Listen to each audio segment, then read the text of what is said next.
doon sa Kanaan nakatira. Jacob nakatira sa Kanaan. Mayroon siyang 12 anak na lalaki, mayroon isang babae. Yun na siya ngayon. So ngayon, ito si Jacob. Anong sabi ng gawa? Ng Genesis 35:10? Ikaw si Jacob, hindi na ikaw tatawagin Jacob, kundi ang ipapangalan sa iyo ay Israel.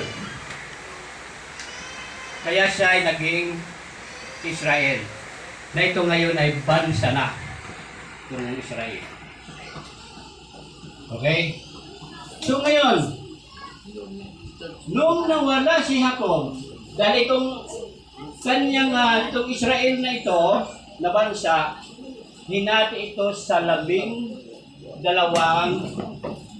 probinsya. Di po ba?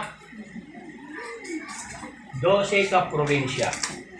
Sino ang naghati doon sa Israel sa buong bansa?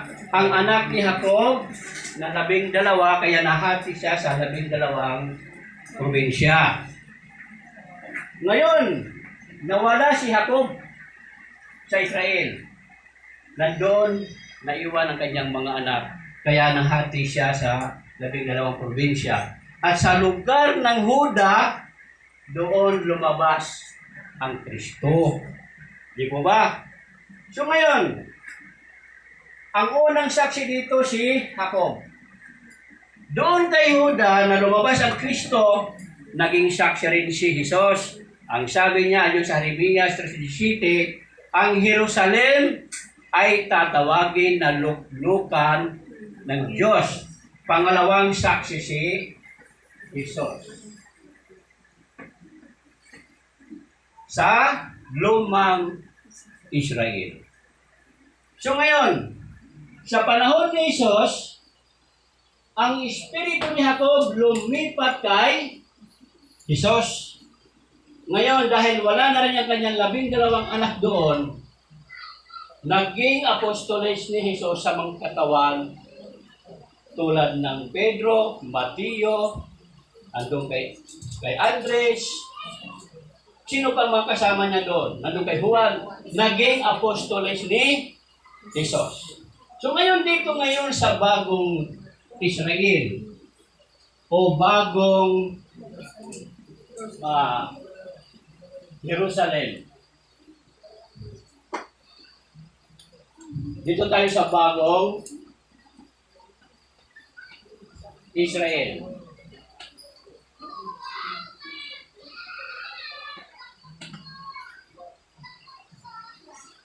Kung dito sa bagong Israel, kung ating ko kumpara dito sa luma,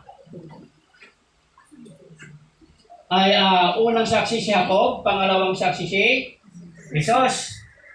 Sa bagong Israel, sino ang unang saksi dito? Doktor Jose Rizal. Siya ang unang saksi. Anong sinabi niya? The land of promise is Mindanao. Kaya mapapatunayan natin na ang lumang Israel noon, dahil hindi pinaniwalaan si Jesus doon sa Israel, nandito na ngayon sa bagong Israel. At tanong, dahil dito dalawang saksi, pwede ba dito isa lang? Dalawa rin. Nandito si Mahal na Hari Emirates Philemon Oriam Bonanza. Mayroon tayong mga katibayan na magpapatunay na ang Pilipinas, siya ang bagong Jerusalem o Israel. So ngayon, kung naniniwala kayo na si Jacob, siya si Jesus, siya si Dr. Jose Rizal, at si Mahal na Hari, pagtatag ni Mahal na Hari ng Kingdom of God, sinong unang hinanap niya? Ang kanyang mga alagad na 12.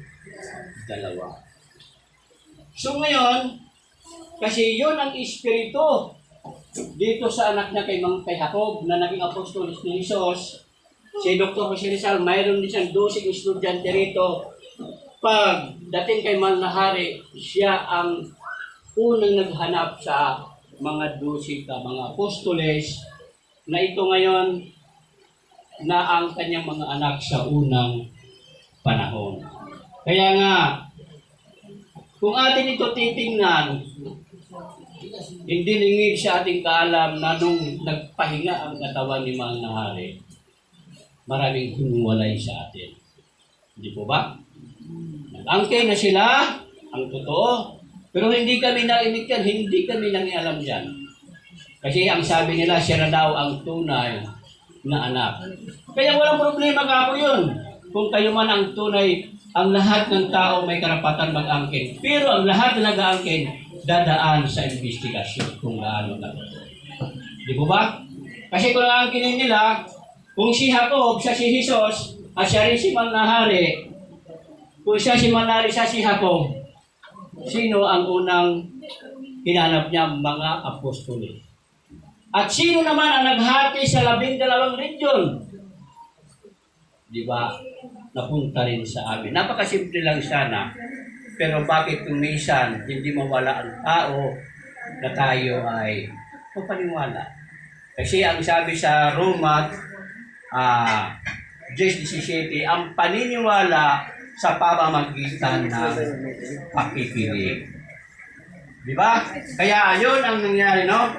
Na nagkabuhag-buhag. Bakit? Ang sinabi, ang ikalawang Adan na babalik ay magbibigay buhay.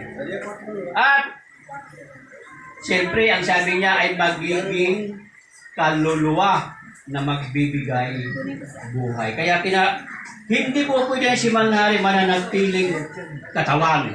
Kasi nakasulat na siya na ang ikalawang Adan na magbibigay buhay ay magiging espiritu. Magiging espiritu siya. Kaya nga, mula nung nagpahinang katawan ni Manlahari, marami na ngayon ang nag-angkin ng kanilang gawain. Marami na ngayon ang nag-isip na sila na rin ang tama. Wala ibang tinitingnan kundi kami. Lalo na, siyempre mga gwapo kaming lahat ay naiinggit siguro sa aming kagwapuhan. Pero hindi rin ako papayag na hindi kayo gwapo dahil kayo ay anak ng Diyos, di ba? Kung ang Diyos natin ay gwapo, siyempre kanyang mga anak ay gwapo rin. Pero kung sasabihin pangit, ay pangit ang Diyos. Di ba? Kaya nga sa totoo lang, yun ang nangyari ngayon sa ating mga gawain. Kaya, ako'y nagpapasalamat sa aking mga kapatid na ito, nagkaisa na rin tayo dito. Dahil kung ako'y nagkaroon ng mamasahe, siguro doon ako sa dapitan ngayon. Siguro sabi ng Manlahari, Ikari Bermog, wala mo na ikaw pamasahe, dito ka muna manatili dahil nandito yung ating gawain. Kaya nga, tumawag si nanay kanina sa akin, Hari Bermog, manatili mo na ikaw dyan hanggang sa 31. Kasi may darating na bisita. So, hindi natin alam kung ano yung mensahe noon. Dahil para sa akin, kung lumabas ang pamasahe ko, wala ako dito. Pero, may pero. Buhay ang Kingdom of God. Bakit? Ang ating inaasam-asam na proyekto, mauumpisa na sana. Pero may sukat pa siguro na panahon o panibagong panahon. Kaya siguro sabi ni Manlahari, huwag ka munang uuwi ng dapitan, dito ka muna. Samahan mo siya rin sana. Kaya yun ang nangyari, no? Kaya sana sa kahit sa maikling paliwanag po ay ating naunawaan. Nanawaan nyo ba? Yes, sir. Pero hindi nyo naintindihan. So, maraming salamat. Ito pala yung lingkod, sharing with Bermog from Region 5.